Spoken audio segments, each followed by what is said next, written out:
happening, Magnusites? I would say before 2019, when all of the woke garbage was ramping up, that was the year of Captain Marvel. No one had a problem really with seeing a possible black Superman on the silver screen. As a matter of fact, the role was offered to Will Smith. And him knowing that some people might have an issue with it, that it could cause controversy, he said that he would just let white folks have their hero. So he did not want to play that, and I think that's the reason why he, did Hancock instead.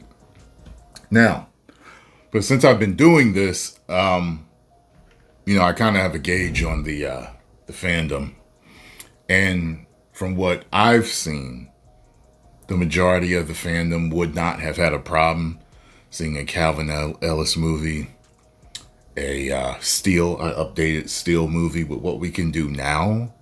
Seeing what they did with Iron Man, with what we can do now, Steel would be off the chain.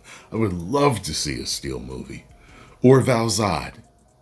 As a matter of fact, I think you guys remember that when I first started out, and I was acting in independent movies and stuff, one of my things was, hey, if they ever do, Val Zod or Steel, I would love to get a chance to play that character. That would be great.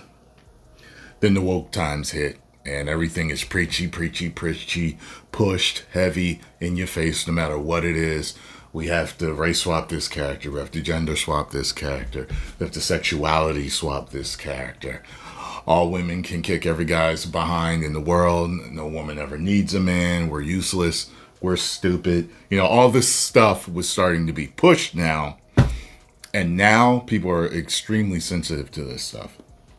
So I don't know if we will ever see a Black Superman movie because of this woke movement that happened.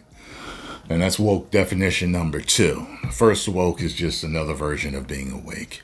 You're awake to the system of things and understanding what is going on behind the curtain. You're based. You know what's up. But a new definition arose, woke definition number 2, which covers all of that stuff that's being pushed and is still being pushed now. So, from what we understand here in this article, apparently David Zaslav saved us from a woke black Superman. And I was scrolling earlier through Twitter, and it basically was saying, if I get the gist of it, but we're going to take a look at this, that apparently the script that was written was extremely woke. Like, it would have gotten massive backlash the way they wrote it. But let's see what they're talking about here. So, Warner Brothers Discovery CEO David Zaslav saved us all from the woke black Superman movie that was in development from J.J. Abrams and writer Ta-Nehisi Coates. Okay, I've heard this person's name before.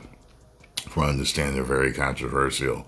In the Wall Street Journal's report on the Superman budget and box office goals and potential spinoffs, the article goes over how DC lacked a single creative leader, unlike Marvel, which had Kevin Feige running the show. So when James Gunn and Peter Safran took over DC, various projects were canceled, including Wonder Woman 3. I would have definitely gone for that if they went back to the tone of the first movie. The second one was stupid and campy, like the new Superman. It's funny how that didn't work for Wonder Woman, but somehow it's working for Superman. But, okay. So among the tidbits that are mentioned of the Black Superman movie was in development under Abrams and woke writer Ta-Nehisi Coates. I'm probably pronouncing that wrong, I'm sure. The WSJ says Zaslav put a stop to the Black Superman movie because he felt it was too woke. So here's a company putting woke stuff in their movies at this time, and he thought it was too woke. That's interesting. So it says here around the same time in 2022, Zaslav was exploring how to fix DC. He dismissed as too woke of a script being written by Mr. Coates and about a black Superman in the civil rights era. Oh, okay, I see where they're going. According to people familiar with the matter, Gunn and Safran could still try to make the movie in the future. Some of the people added, better be more than 10 years from now. No, it better be after all the after the woke wave has crashed and pulled back. I feel like it's pulling back now, kind of, but the tide better be out on it, or you're gonna lose some money. It's also worth noting that James Gunn's Superman isn't woke, although it does explore political themes. Zaslav made a priority to get Superman right to launch the new DCU, and it's clear he didn't want the character weighed down by the kind of wokeness that has destroyed Kevin Feige's MCU. Let's see. The project was in development by Warner Bros. It was intended to feature a black version of Superman and separate from the mainline Clark Kent character. Remember, we were getting rumors that they wanted to make a black Clark Kent. I do remember reading that. Let me see. A writer, Mr. Coates, is a writer known for political and race-related works, was hired to write the script. Report said Coates' takes was set during the civil rights era and would heavily feature racial themes. The movie was rumored to introduce a black version of Kal-El. See, that's what I said. Still named Clark Kent. That's what I said, rather than using the established black Superman Val-Zod or Calvin Ellis. And Michael B. Jordan was rumored to play the character. Well, there we go. So I guess they don't plan on doing it, but there are rumors that it still could possibly get done. It is what it is.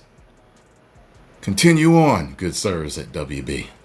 Post your comments down below. Let me know what you all think. If you enjoyed my thoughts on this, make sure you hit the like button, subscribe, and share. And you know, DC has a lot of good black characters anyway.